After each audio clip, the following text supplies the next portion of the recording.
Hi viewers, welcome to N3 TV ప్రేక్షకులకు మహాశివరాత్రి శుభాకాంక్షలు. శివ అన్నంతనే భక్తులను కటాక్షించే స్వామి భవుడు. శివ శివ అని స్మరించినంతనే కొంగు బంగారంగా నిలిచే హరుడే దేవదేవుడు. ముమ్మారు పలికినంతనే భక్తులకు రుణపడే భక్త సులభుడు శివుడు. భక్తులను కష్టాలు పెట్టి శోధించేది హరుడే. చెంబుడు నీళ్లు చిలకరించి మారేడు దళాన్ని విదిలించినంతనే తానున్నానని నిదర్శనమిచ్చేది సాంబడే. లోకరక్షణ కోసం హాలాహలాన్ని కంటాన దాచి లోకాలను రక్షించిన మహాదేవుడు ముక్కంటి. ఈ మహాశివరాత్రి పర్వదినం సందర్భంగా శివభక్తుల కోసం ఆ నీలకంఠేశ్వరుడు గంగాధరుడు ఈ ఈశ్వరుడిపై N3 అందిస్తోన్న ప్రత్యేక కథనం. త్రిమూర్తులలో అత్యంత కఠినమైన బాధ్యతను స్వీకరించిన వాడు శివుడు.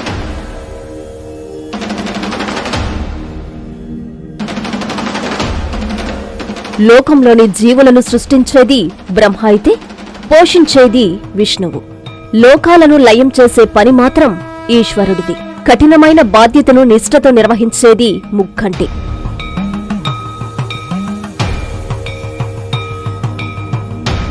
విధి నిర్వహణలో కఠినంగా ఉంటూ ప్రాణుల అంతిమ సమయంలో తనలో లయం చేసుకుని వారికి ఇహలోక బాధలను లేకుండా చేస్తాడు లయకారుడు. బంగారాన్ని నిప్పులో శుభ్రం చేసినట్లు భక్తులను కష్టాలతో పరీక్షించి వారికి మోక్ష ప్రదానం చేసేది మహాదేవుడే.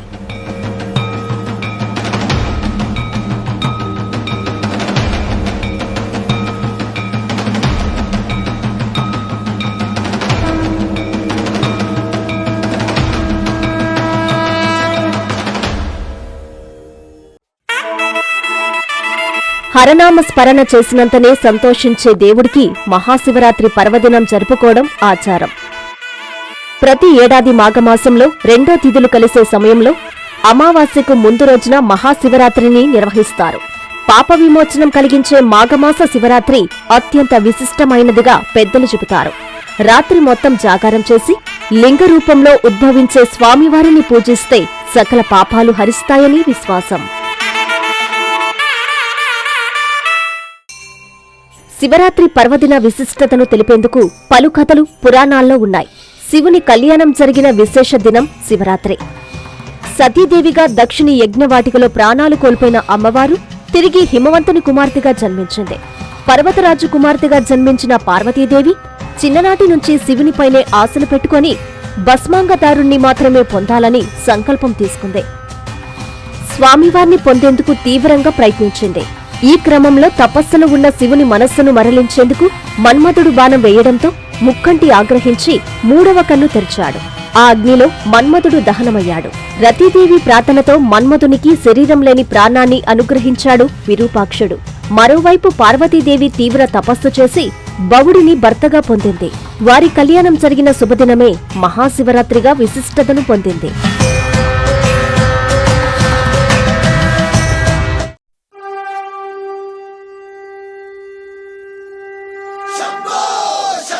శివశక్తుల కలయికకు ఈ కళ్యాణం ప్రతీకగా మారింది. మరో కథనం ప్రకారం అమృతం కోసం దేవదానవులు క్షీరసాగర మథనం చేశారు. ఈ మథన సమయంలో పాల సముద్రం నుంచి లోకాలను హరించే హాలాహలం పుట్టింది.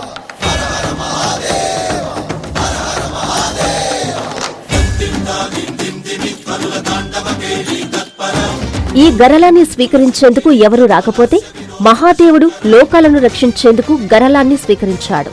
కడుపులోకి వెళితే శివుని గర్భంలోని లోకాలను నాశనమవుతాయని, బయటకు వదిలితే బయట లోకాలు కాలిపోతాయని స్వామి దానిని తన కంఠాన నిలిపాడు. విషపు వేడితో శివుని కంఠం నల్లగా మారింది. నాటి నుంచి మహాదేవుడు గరళ కంఠుడిగా మారాడు. ఇది జరిగిన రోజు కూడా మహాశివరాత్రి రోజే అని పెద్దల మాట. శివరాత్రి రోజున చేసే జాగారానికి ఎంతో విశిష్టత ఉంది. మరణానికి మరో పదమే నిద్ర. ఆధ్యాత్మిక పరిభాష ప్రకారం నిద్రను స్వల్పకాల మృత్యువుగా పేర్కొంటారు. ప్రతి జీవి నిద్రలో తాత్కాలికంగా మరణించి తిరిగి చేతనావస్థలోకి వస్తుంది. నిద్ర సమయంలో ప్రతి జీవికి ప్రాణమున్నా చైతన్యం మాత్రం ఉండదు. అందుకే పెద్దలు అంటారు, శివం కొలువైతే శరీరం శివం, దూరమైతే శవమని.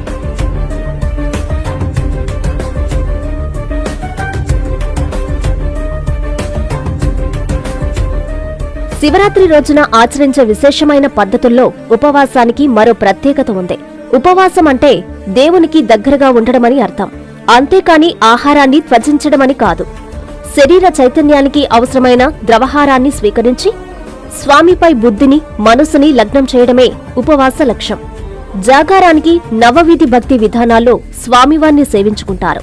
తిథిద్వయం సమయంలో స్వామివారి లింగోద్భావాన్ని దర్శించుకొని భజనలతో, పూజలతో తెల్లవారుజాము వరకు కాలాన్ని గడపడమే జాగారం లక్ష్యం.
సర్వ సంపదలకు మూలమైన లక్ష్మీదేవి స్వయాన చెల్లెలు.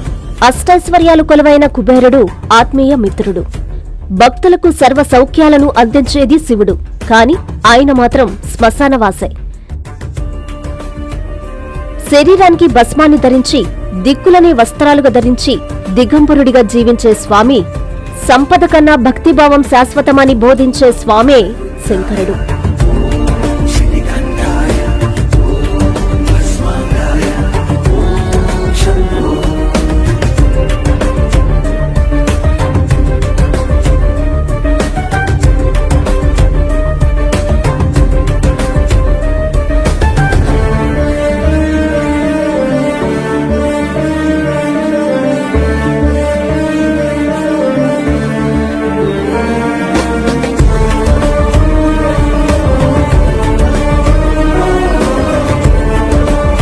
అలాంటి శంకరుడికి నమస్సులు అర్పిస్తూ ప్రేక్షకులందరికీ శివరాత్రి శుభాకాంక్షలు.